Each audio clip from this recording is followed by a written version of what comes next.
Europe can benefit fully from the remarkable skills, know-how and talent of one of its greatest assets, London. After all, we both face many of the same challenges, including how to strengthen our respective capital markets to increase productive investment in our economies. Through my mayoral theme, Growth Unleashed, we are seeking to rectify that problem and recalibrate the City of London's attitude to calculated risk, not least through the Mansion House Accord. The Mansion House Accord is an industry-led commitment from 17 of the largest United Kingdom workplace pension providers that has the potential to unlock £100 billion of investment for infrastructure projects and high-growth businesses, with half of that sum invested into the United Kingdom and the other half invested around the world. Here in the City, we welcome the agreements reached at the EU-UK summit earlier this year, and we hope the European Union and the United Kingdom can continue to enhance our cooperation in financial and professional services. It's an industry which is indispensable for growth, for tech, for green transition, and for meeting our defence funding commitments. Our policy chairman, Chris Hayward, is fully supportive of these efforts. To quote a famous writer of West End musicals, Victor Hugo, I like that one as well. To put everything in balance is good, to put everything in harmony is better. We have found a balance on Brexit, and our relationship is now in a good position. But it could be even more harmonious through a more pragmatic, coordinated approach. In the current geopolitical and economic environment, we need all hands on deck across a wide variety of shared European challenges, from green energy and defence. We must reduce barriers to cross-border financing and avoid restrictions for investment in key strategic sectors. An example of where regulation adds further burden to business and reduces the ability for cross-border financing of industries are the recent limitations on cross-border lending, preventing non-EU financial institutions from providing core banking activities without first establishing a branch in the EU. This ultimately raises the cost of capital for all European businesses. Policymakers and supervisory authorities should assess the impact of their policies on the availability of investment for critical business in Europe.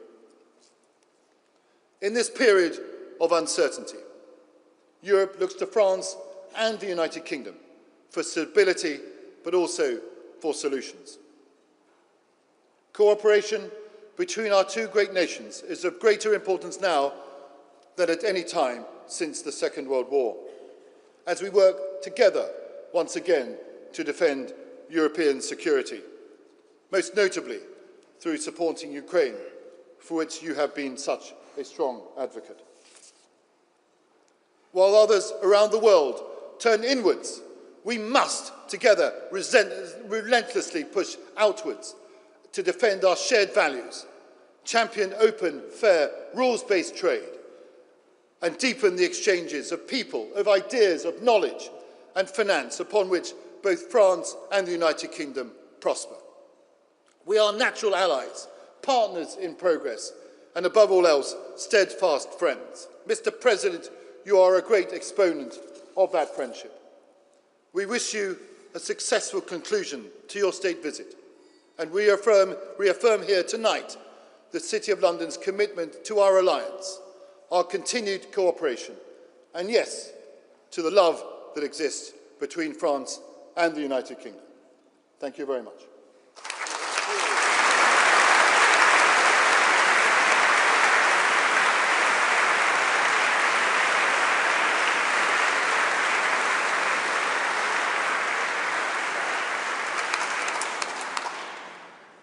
Now, may I ask ask everyone to rise for the national anthem of France, after which I will propose a toast to the President.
The toast is the President of the French Republic.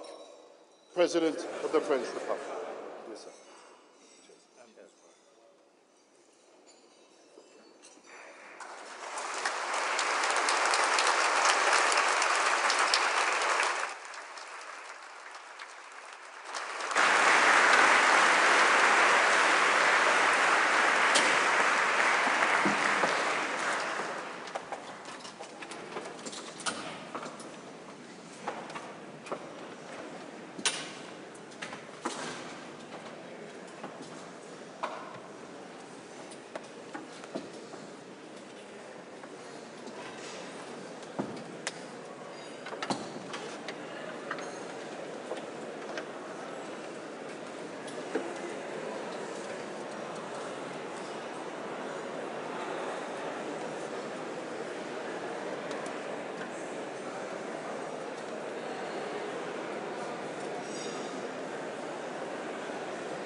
Please welcome the President of the French Republic.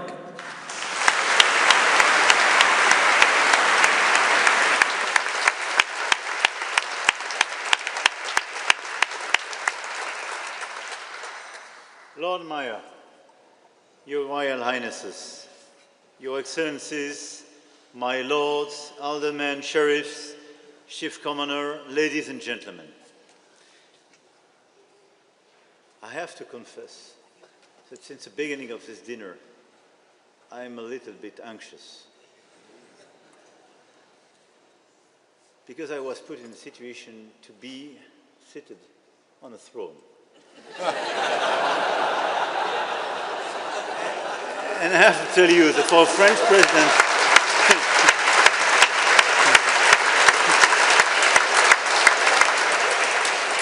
it's a very bad idea.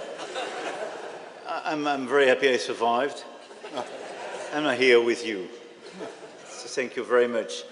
My Lord Mayor, thank you so much for your kind welcome, for your words, and warmth of the audience tonight. It is an immense honor for my wife, my whole delegation, and myself to be here with you today in what has been the beating heart of London's economy for over 8 centuries. The Guildhall, these guilds, which have always embodied the United Kingdom's trading power, is the only secular building to have withstood both the Great Fire of London 1666 and the Blitz in 1944. An extraordinary symbol.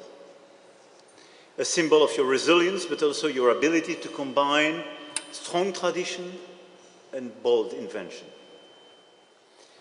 Here, Britain's great history is not just in its past, but also its present and future.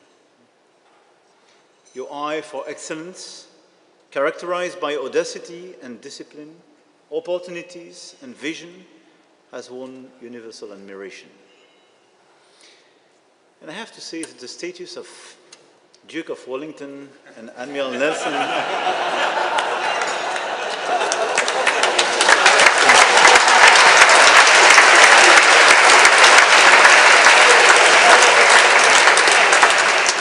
who watch over these walls strike me as a mischievous reminder of who emerged victorious at Trafalgar and Waterloo.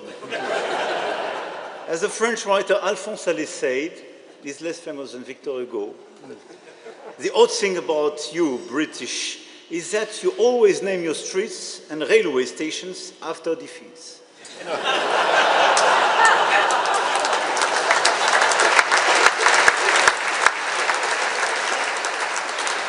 But I also notice the statue of Sir Winston Churchill evoking our shared victory, our two nations' ability to transform the antagonism of yesterday into a long-standing cooperation. At a time of major economic, climate, and technological upheaval, the destinies of France and the United Kingdom are now closer than ever. And indeed, the need for our economic partnerships is not just to do with geography, it's a choice, born out of mutual trust, earned over many years, which has overcome all adversity. Almost 300,000 French people have made this choice by settling in the United Kingdom. And almost 150,000 British people have done so in the opposite direction. We are each other's 4th largest trading partners, and in terms of services, we are your 2nd largest partner, which is higher than before Brexit. And because our cross-investment has created a permanent link between us. French companies are the 2nd largest foreign employers in the United Kingdom, whether they be our major manufacturers, our startups, our infrastructure operators, our luxury brands, our agri-food or financial giants. And please, allow me to thank the entire Team France in the United Kingdom, which has been nurturing this relationship on a daily basis. The Embassy, the French Chamber of Great Britain, Business France, and the Foreign Trade Advisors. Thanks to all of you.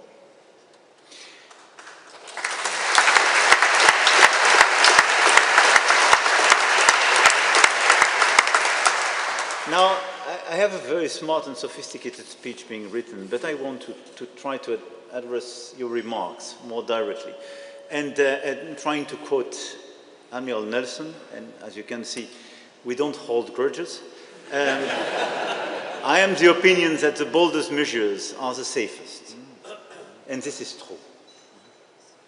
Look at the world. Look at our situation. I'm not totally convinced that both the European Union and, let's say, France and the UK are in the best possible position today. We're looking good. Oh, we fight to do so. We are very proud of our history, and we have our principles and values, and we are right. But after the financial crisis, after COVID times, after this war on the European soil and the aggression of Russia, inflation, and now, after all the turbulences on global economy, from one side because of the overcapacities and oversubsidies from China, on the other side because of this trade war launched by the United States, what is the best solution for all of us? I'm very respectful for the voice of people and the choice your country made a few years ago, 9 years ago. And I'm lucid about the solemnity of the state visit being the first one of a European head of state post-Brexit. But I have to say,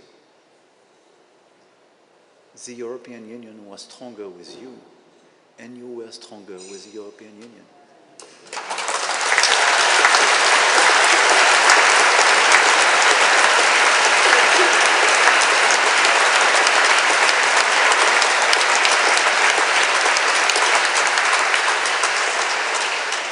And look at this world. The first question is, what do we want to do? Do we want just to be informed about our future and to write our future? I do prefer the second option. But look at the situation where we are. Looking and following the news to understand if we will be granted a 10, 20, 30%, what the decision will be taken in another capital. This is not what the Europe is. This is not the story, the DNA of the United Kingdom, neither it is the DNA of France. We want to write our future. What we have to do is just to take the risk, to dare, and not to be the follower of a story being written by another continent. This point is a critical point.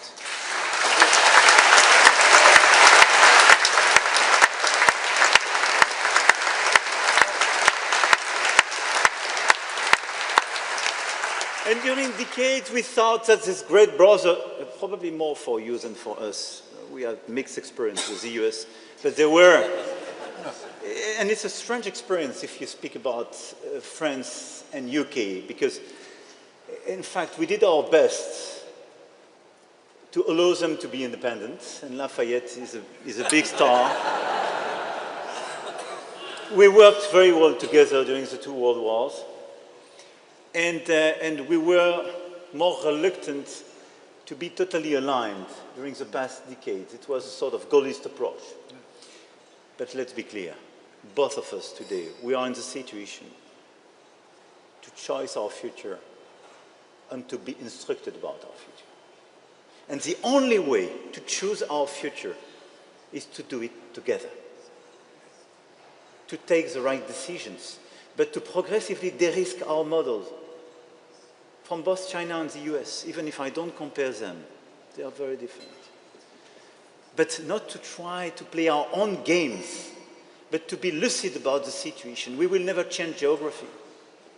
We are neighbors. And we will never change our history. We were the best rivals, we are the best friends. We know each other. But we have to work together. And not just working. We have to take our responsibilities together. We have clearly to decide to choose our future, to write our future together. This is my conviction. And if we speak about life science, AI, quantum, defense and security, industry, luxury, agriculture, our interests are much more aligned than we thought. It was our past games to try to maximize our options by playing with the other side, because sometimes we thought it was the best way to win against the United Kingdom, or for you to win against France. This time is over. Now we have to work, decide, and design the future together.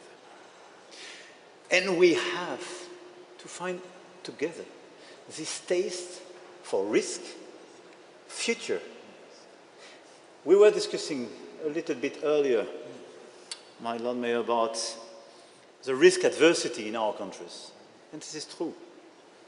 Our Europe was supposed to be an old continent. Be careful not to become an old continent. If we don't take any risk, if we just try to buy the book, meaning to be the expert of the ancient world being progressively marginalized, no chance that we will be loyal to our past. What we have to do is precisely to find this capacity to take risks. And taking risks together is very meaningful.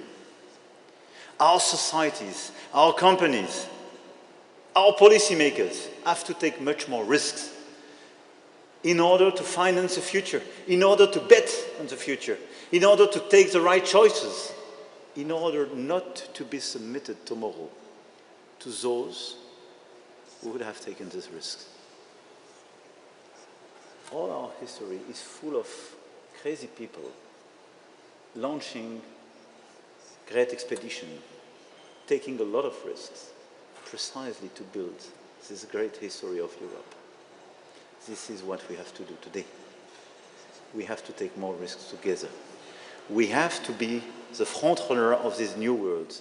And when we speak about innovation, when we speak about defense and security, when we speak about being more independent and deciding for ourselves, let's do it together.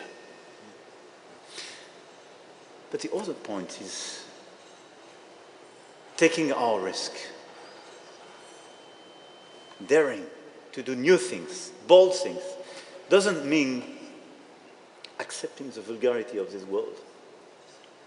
And this is where I think we can be unique. What the French people love in your country, what French people love in your king, I have to say. This is this elegance. This is very clearly this common decency. I quoted yesterday Tocqueville with this habits of the art. But yes, this elegance, this capacity just to remind ourselves that we are in a situation to have with us centuries and centuries of traditions and civilizations. And I think it's a chance, and it's very important. And taking risks doesn't mean that we should forget all these things. But being respectful, believing in civilization, arts, culture, respecting your partner as sometimes your adversaries, being predictable is a great advantage in this world. And both of us, we are made like that. And this is why we have so much to do together. So much to do together. This is why, and I don't want to be longer, but I just wanted to address your points. I'm not the one to decide for your country, and this is a chance for me because I have a lot of work with my own country, and I'm both blessed and humbled. And, but as you understood, I really believe that the European Union and the United Kingdom have a lot of things to do together. And the fact that last year, Horizon Europe research program came back here was a very important moment. But it's just a beginning of a new era. But I would love to see our two countries working closely together for our common future and deciding together to choose for ourselves and taking much more risk together, investing much more together on green tech, AI, defense and security, life sciences, and changing the life of our fellow citizens together, and deciding together that defending our culture, our civilizations, our values is not so much old-fashioned, but just the right and smart choice to do today, and putting more sanity, conviction, passion to defend our common civilization is not just our duty, this is our chance. My Lord Mayor, under the watchful eyes of Wellington, Churchill and all these economic powers of tomorrow, I would like to raise my glass to renewed cooperation between our two countries and the future we will forge together. And I want to thank you for this unforgettable state visit. I want to thank, and I had the occasion yesterday to thank your King, but I have to tell how unique is your King for me, but how unique is your country for all of us. And I want, my Lord Mayor, to pay tribute to you and to thank you for this incredible evening. And I want to raise my glass to the Lord Mayor, to his wife, and to the City of London Corporation. Long live our Franco-British friendship, long live the United Kingdom, and long live partnership between France and your country.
Monsieur le Président, thank you very much indeed for your wonderful words. I think we're all moved by them and enthused. Thank you very much indeed for speaking from the heart in the way that you so wonderfully did. It's a real delight to have been present to hear that.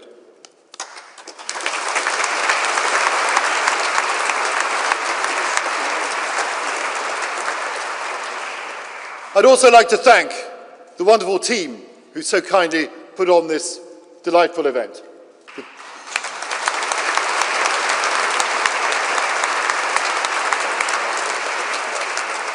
Thank you to the excellent people who cooked the remarkable supper, plus also for all the staff who so kindly served us today. Plus also thank you all to our guests for being here and sharing this with us tonight.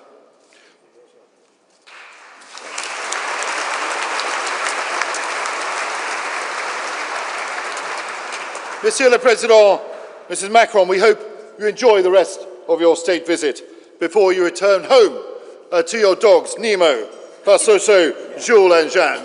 I hope you give them a big hug when you see them next. As has been the feature of the speeches tonight, French investment enriches many parts of British life, even Scotch whisky. So do join us here in the library afterwards for French and British cocktails, served by Pernod Ricard, who are serving Martel Cognac alongside some of their very finest Scotch blends and single malts this evening. Thank you very much indeed for coming here today. And Monsieur le Président, Madame Macron, merci pour tout. Thank you.